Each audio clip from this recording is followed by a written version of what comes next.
Gospel according to John chapter 1, beginning in verse 1. In the beginning was the Word, and the Word was with God, and the Word was God. He was with God in the beginning. Through him all things were made. Without him nothing was made that has been made.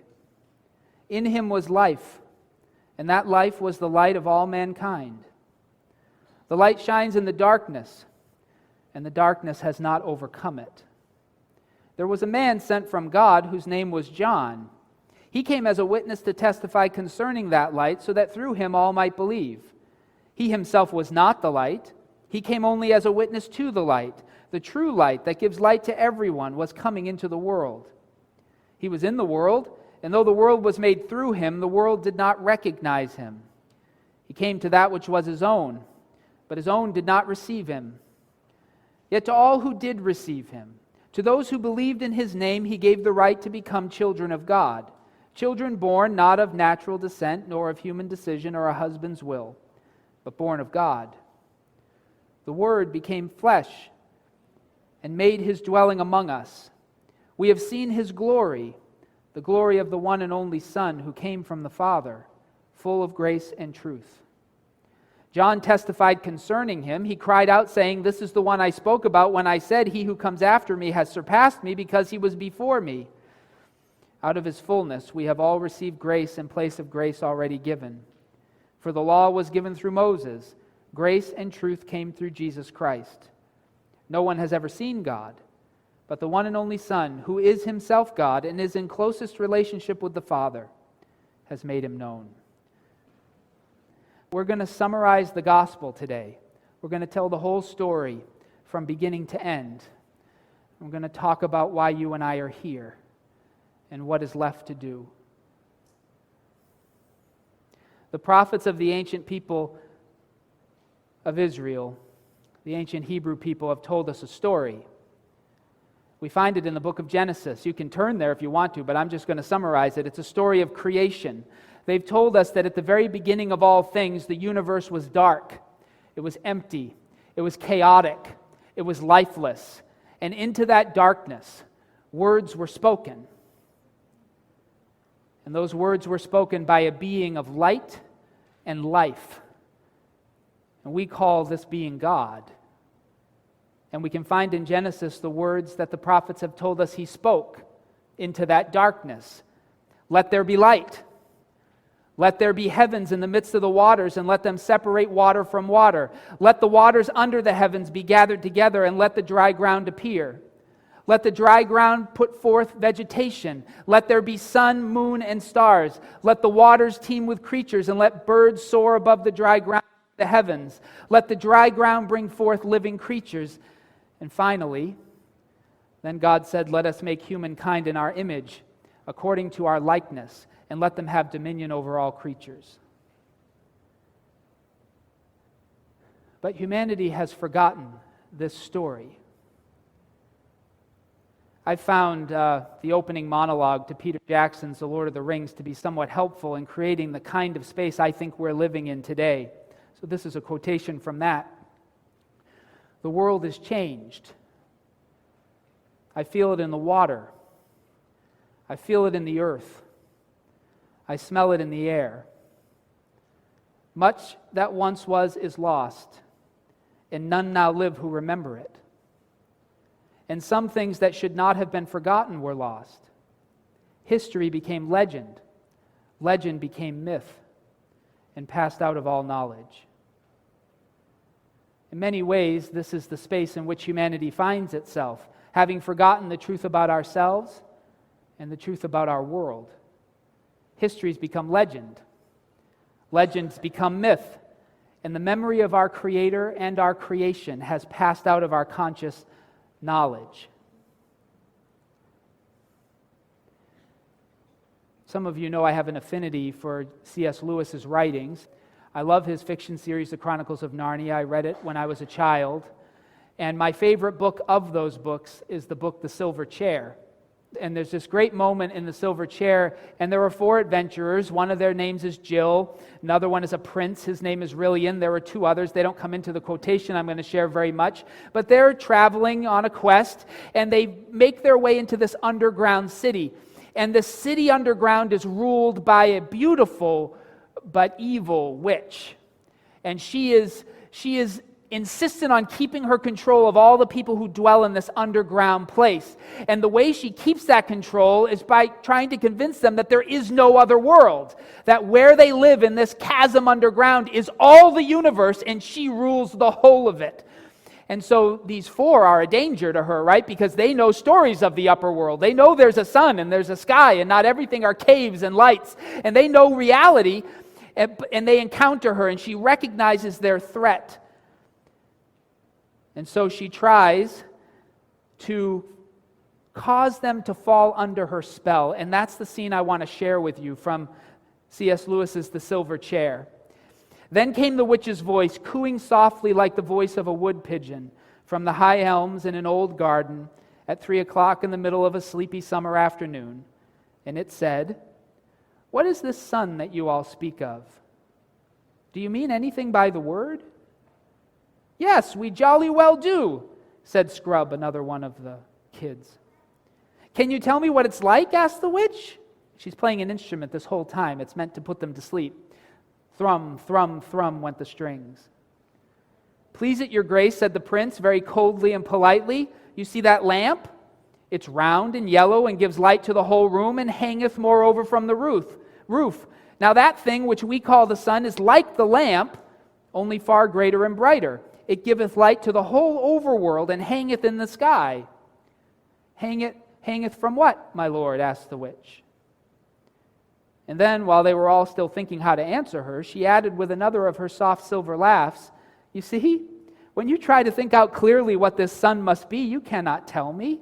You can only tell me it's like the lamp. Your sun is a dream, and there's nothing in that dream that was not copied from the lamp. The lamp is the real thing. The sun is but a tale, a children's story." "Yes, I see now," said Jill in a heavy, hopeless tone. "It must be so."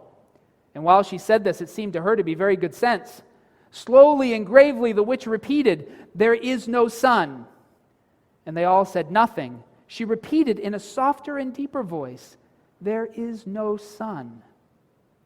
After a pause and after a struggle in their minds, all 4 of them said together, "You're right. There is no sun." It was such a relief to give in and say it. "There never was a sun," said the witch. "No, there never was a sun," said the prince and the marsh wiggle and the children. These are the adventurers. The Christian scriptures have told us that only a fool says in her heart, "There is no God." But today in the halls of education and in the intellectualism of our culture, what was once revealed as foolishness has become the very ground of wisdom. For the prophets of Israel who wrote the book of Proverbs, the fear of the Lord was the beginning of wisdom. But for the sages of our day, it is the denial of God that marks the truly wise and the truly free. In Lewis's The Silver Chair, the witch needed the 4 creatures to forget the sun and to embrace the darkness of her realm so that she might rule over them. And today it's the memory of God Himself and His incarnation in Jesus that humanity, it seems, wishes to forget. So I'm going to tell C.S. Lewis's story again, but this time in more contemporary terms. Then came the voice of human reason, cooing softly like the voice of a wood pigeon from the high elms in an old garden at 3 o'clock in the middle of a sleepy summer afternoon. And it said, "What is this God that you all speak of? Do you mean anything by the word?" "Yes, we jolly well do," said a student. "Can you tell me what it's like?" asked human reason. Thrum, thrum, thrum went the strings. "Please it your grace," said the student very coldly and politely. "You see that child? She lives and breathes and moves and chooses very much on her own. But she did not begin that way. She began as 2 cells in the bodies of her parents. and then as an embryo in her mother's womb, and later she was born into the world. She's not the source of her own life. She received her life from another. Life itself, too, is not the source of itself. Life, too, like the child, has a source, a creator, and we call this creator God. If that's true, then where is this God? What is the source of this God?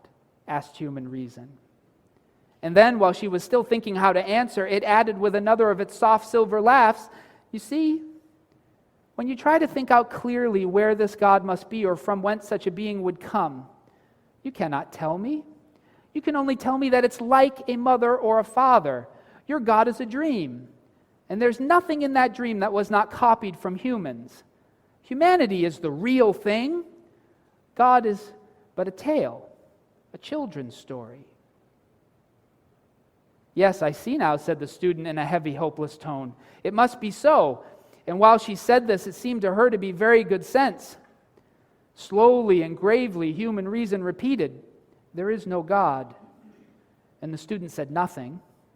It repeated in a softer and deeper voice, "There is no God." And after a pause and after a struggle in her mind, she said, "You're right.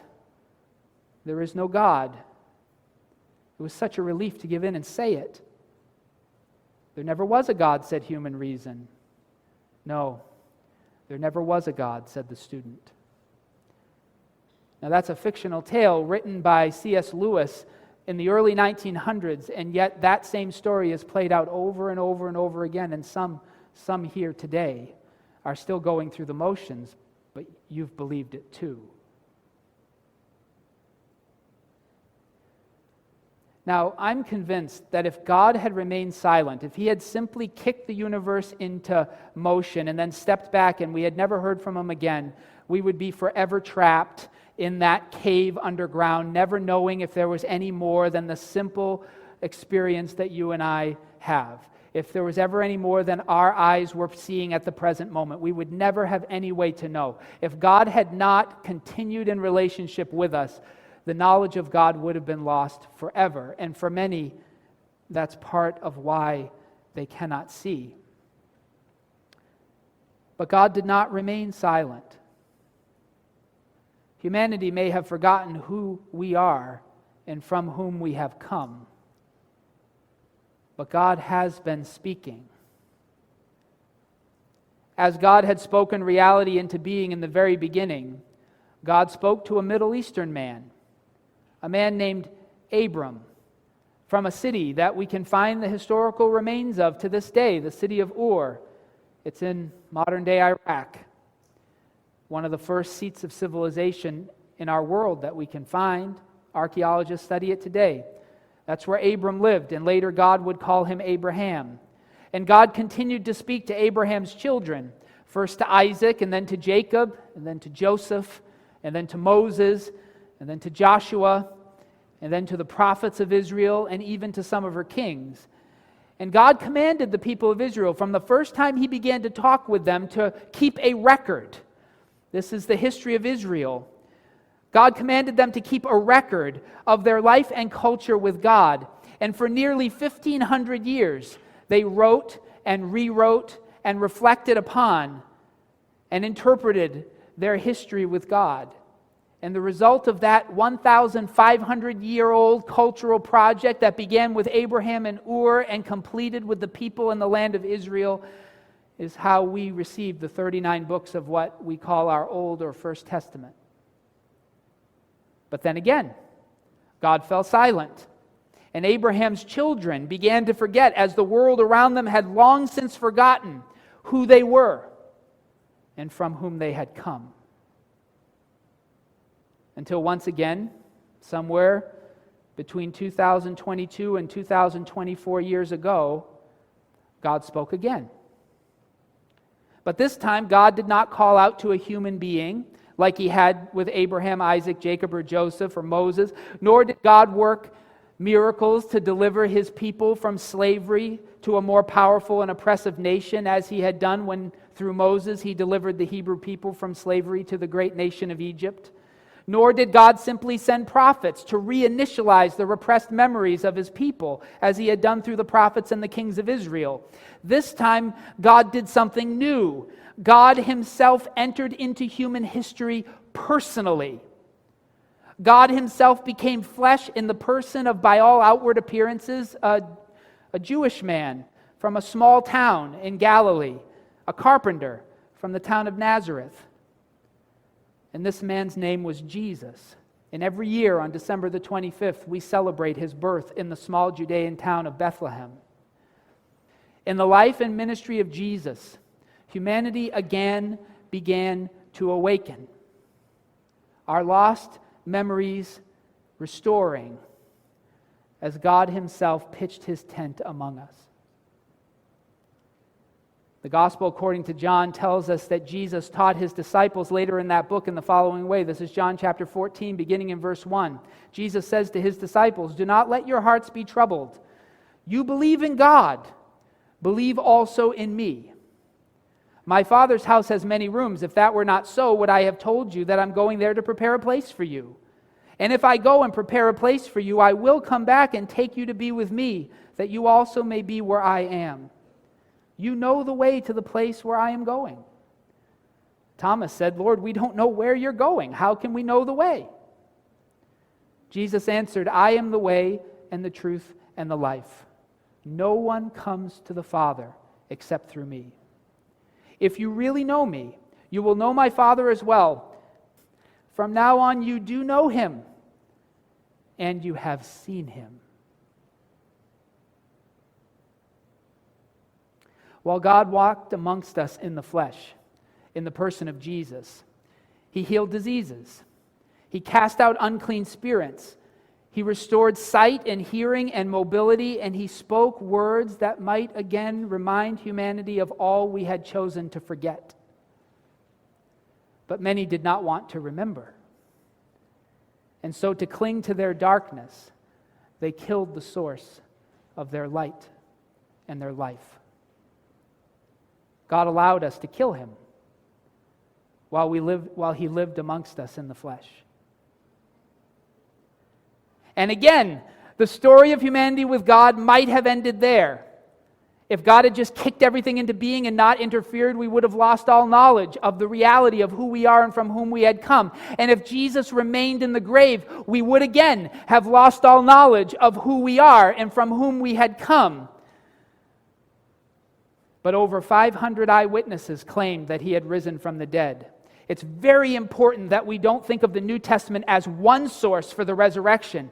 That New Testament is 27 sources, 27 books. They were not written in one time by one author. They were written by many authors over many years.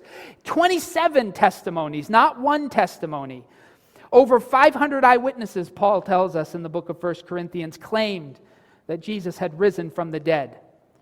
Over 500 eyewitnesses over the course of 40 days in varied places and contexts claimed to have interacted with him alive. And while many were gathered around him, he ascended into the heavens, promising to return.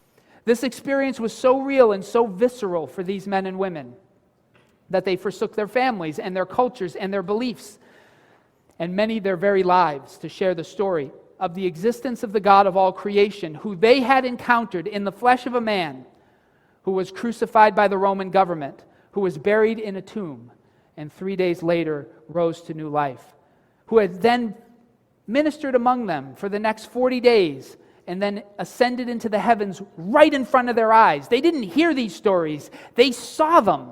Their lives were so changed by these events that they remained faithful to this Jesus amidst marginalization, against persecution, for some of them torture, and for others death. History records not a single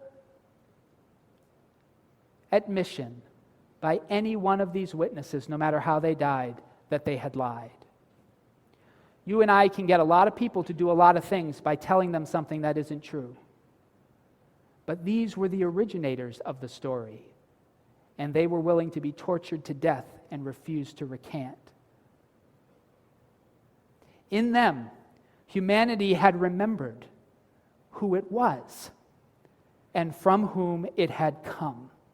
And as their testimony spread throughout the nations of the earth, countless numbers committed themselves to the God of Abraham, Isaac, and Jacob, who had become flesh in the person of Jesus. Humanity was remembering. Humanity was awakening. It was for this purpose that one of Jesus' apostles, a fisherman by the name of John, recorded the words that we've been reflecting on today. If you could tell, I'm telling the same story he did in those 18 verses. And later in his biography of Jesus that we'll be studying together over the next year or so, maybe a little longer, in John chapter 20, verses 30 to 31, he tells us this: Jesus performed many other signs in the presence of his disciples, which are not recorded in this book. But he tells us why he wrote it. But these are written that you may believe that Jesus is the Messiah, the Son of God, and that by believing you may have life in his name. But it has now been many centuries since those eyewitnesses gave up their lives for the one they knew to be the God of all creation. And again, the world has changed. I feel it in the water.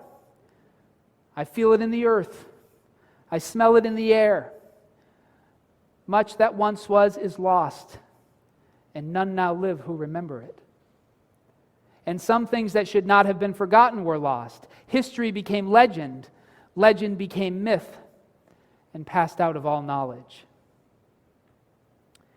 And today, somewhere around 1,985 years after he ascended into the heavens, and some 5,500 miles away from the place the crowd who watched him ascend had assembled, we now read the words of another biography of Jesus in the Christian Bible, words found in the Gospel according to Mark. Words according to Mark, spoken by Jesus as assurance that God, would one day once again enter into human experience and be accessible to our senses. This is from Mark chapter 13. But about that day or hour, this is Jesus speaking, no one knows the day that he would return. About that day or hour, no one knows, neither the angels in the heavens, nor the Son, but only the Father. Beware, keep alert, for you do not know when the time will come. It's like a man going on a journey when he leaves home and puts his slaves in charge, each with his own work, and commands the doorkeeper to be on the watch. Therefore, keep awake, for you do not know when the master of the house will come, in the evening, or at midnight, or at cockcrow, or at dawn. Or else he may find you asleep when he comes suddenly. And what I say to you, my disciples, I say to all, that includes you and me, keep awake. See, Jesus knew the ones to whom he was speaking when he said this all those years ago. He knew they were awake because he had awoken them to who they were and from whom they had come. So he implored them that no matter how long it was from the last time they saw him to the next time, to keep awake, to keep telling his story and the story of the Hebrew people he had chosen, to keep living out the values and the ethics that he had taught them, to keep relying on him for their forgiveness, for their freedom, and for their transformation, to keep praying, to keep forgiving, to keep loving, to not fall under the spell of the darkness. And we've seen in recent days that the church has not been impervious to the darkness. Many, some of our leaders, many of our people, many in the pews have fallen under the witch's spell, to use C.S. Lewis's language. And we have continued to go through the motions, but we have forgotten the truth about who we are and from whom we have come. But perhaps today, thousands of miles and thousands of years from that day, we too might hear his voice. Some of us have heard it, and we followed. And to us he says, keep awake. Don't lose hope. Do not grow weary in doing good, for your faithfulness will be richly rewarded. But there are others of us who cannot remember the Son. We have long forgotten who we are and from whom we have come. But for those who have fallen under the spell of the darkness, even for those for whom that's true, who have been sleepwalking through life, who have no conscious memory of God, and for whom the testimonies of Jesus have become just legends and myths, even if that's you, if you listen to that deepest part of yourself, you may hear him too. And to you, he says, wake up. Wake up. Keep awake. God was here in the beginning. God has been here throughout human history. God became flesh in the person of Jesus, and God is coming again to make all things new. Now, we needed these witnesses. We needed them to tell us about their life with Jesus. We needed them to tell us about their experience with God. And they've told us much that without their testimony we would never have known. But we do not need them to tell us that there is a God in the heavens. The Apostle Paul in Romans tells us that knowledge is buried deep within us. It has been entrusted to us. And when we read their testimony, we don't so much learn as we begin to awaken. If you feel this truth somewhere deep inside, if you feel that old repressed memory stirring within you today, if you somehow feel beyond feeling his voice calling, can I invite you to follow Jesus with us today? It's not the story of a church. It's not the story of a culture. Not first. It's not a question of whether it works or not. It's not a question of what value religion might or might not have. It's a question of truth. Is there a God? Did he speak? Is he coming?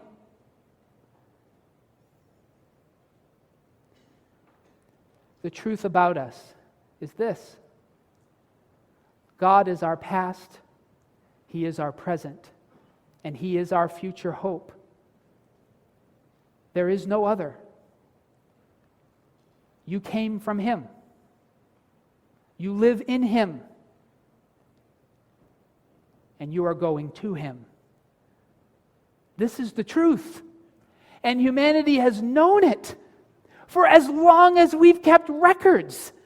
Every culture has tried to wrestle with the God impulse in them, and they've told stories to explain it and to express it, but all in shades of darkness, until God himself gave the story to the people of Israel, until he called Abraham and began to work with him personally. And through Israel, all of our religious stories begin to make sense, because in Israel we hear the story that all the other stories were trying to find. And you know it when you read it, that it is not just a story, that this is the truth.